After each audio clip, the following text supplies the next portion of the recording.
स्वागत है आपका न्यूज 360 में। बिहार प्रदेश पंचायती राज व्यवस्था के तहत पंचायतों में जमीनी हकीकत क्या है, सरकार की लोक कल्याणकारी योजनाओं का इस समय सूरत हाल क्या है, जनता कितना लाभान्वित हो रही है तमाम योजनाओं से। लेकिन कुछ ऐसे भी लोग हैं जो सरकार के भरोसे नहीं हैं, व्यक्तिगत प्रयास से कोशिश से गरीब तबके के लोगों के उत्थान कल्याण विकास के लिए लगातार संघर्ष करते रहते हैं और उनको हर संभव राहत पहुंचाने की भरपूर कोशिश करते हैं। इसी कड़ी में आज हम पचरुखी प्रखंड के अंतर्गत आने वाला ग्राम पंचायत राज भटवलिया पहुंचे हैं और आज हनुमान मोड़ स्थित एक ऐसे शख्सियत से आपको रूबरू करा रहे हैं जो एक सक्रिय समाज सेवी हैं और काफ़ी लंबे समय तक राजनीति के क्षेत्र में सक्रिय रहे हैं और इस बार पंचायत के चुनाव में भी कहीं ना कहीं ताल ठोकते हुए दिखाई दे रहे हैं जनता के आशीर्वाद लेकर के।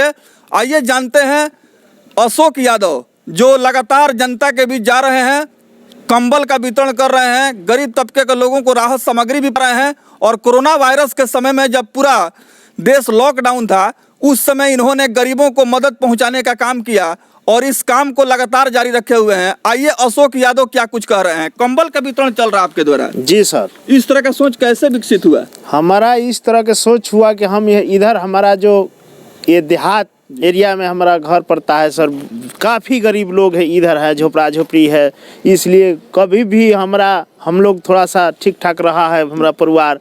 जब भी कोई गरीब आदमी आते हैं तो उसको कुछ पैसे देने के काम करते हैं, उनको मदद करने के काम करते हैं। किसी को शादी ब्याह रहता है, जितना ही मेरा जेब में रहता है हम देने के काम करते हैं।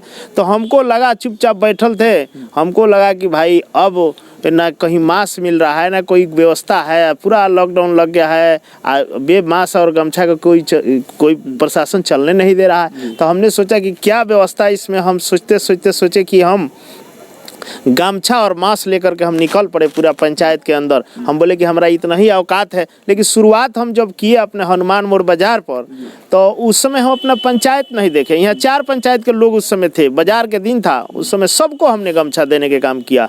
लेकिन उसके बाद हमने 1 सप्ताह बांटने के काम किया, पूरा पंचायत में एक घर में 5-5 गमछा दिया। 5 व्यक्ति है तो 5 को गमछा दिया, इसलिए दिया कि सबका मुँह ढक के चलने का मास्क 5-5 को दिया हमने कि सबका मुँह जो है ढक के चले, विधि व्यवस्था लगे रहे। हम जिसको कहीं भी कोई त्रुटि होता तो वहाँ हम कुछ दिए भी हैं, कहते नहीं हैं, दे करके कहना नहीं चाहिए, लेकिन गमछा जो दिया है वो तो सब लोग देख रहे हैं तो वो तो बताना ही है।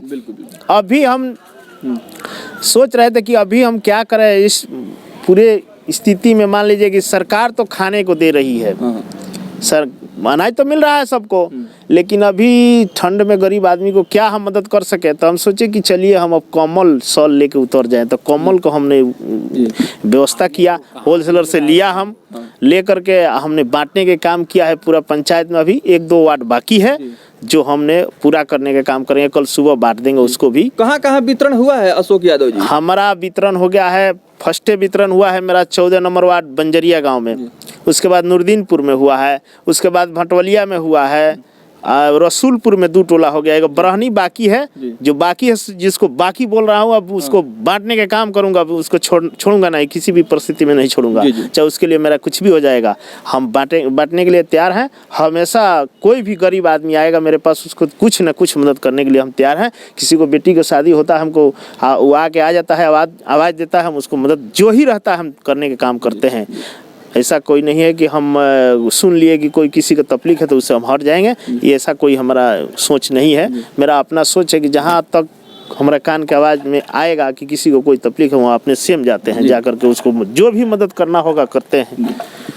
अशोक यादव सक्रिय समाज सेवी हैं, काफ़ी लंबे समय से राजनीति के क्षेत्र में जुड़े हुए हैं और पंचायत में भटवलिया पंचायत की बात हो रही है तो ये तमाम जो भी गांव इस भटवलिया पंचायत के अंतर्गत आते हैं वहां पहुंच करके समाज के दबे कुचले, शोषित, पीड़ित, वंचित, उपेक्षित और विशेष करके वैसे लोग जो गरीबी की ज़िंदगी गुजार रहे हैं, तंगहाली में हैं, उन तक पहुंचने की कोशिश कर रहे हैं, उनके बीच पहुंच रहे हैं। और अशोक यादव की तरफ से लगातार ये भी कोशिश हो रही है कि कोई भी गरीब आदमी इस सर्दी के मौसम में ठंड से मरे नहीं, इसका विशेष ये ख्याल रख रहे हैं। आइए जानते हैं कि कंबल वितरण का जो प्रक्रिया इन्होंने प्रारंभ किया है, कुल कितने लोग इनके साथ लगातार इस काम को कर रहे हैं, चूँकि गाँव बड़ा है, क्षेत्र बड़ा है। जी जी सर, हमारे साथ 5-7 आदमी रहते हैं, अपने बोलेरो गाड़ी लेके उसमें कम्बल भर के जाते हैं, एक वार्ड में बांटते हैं,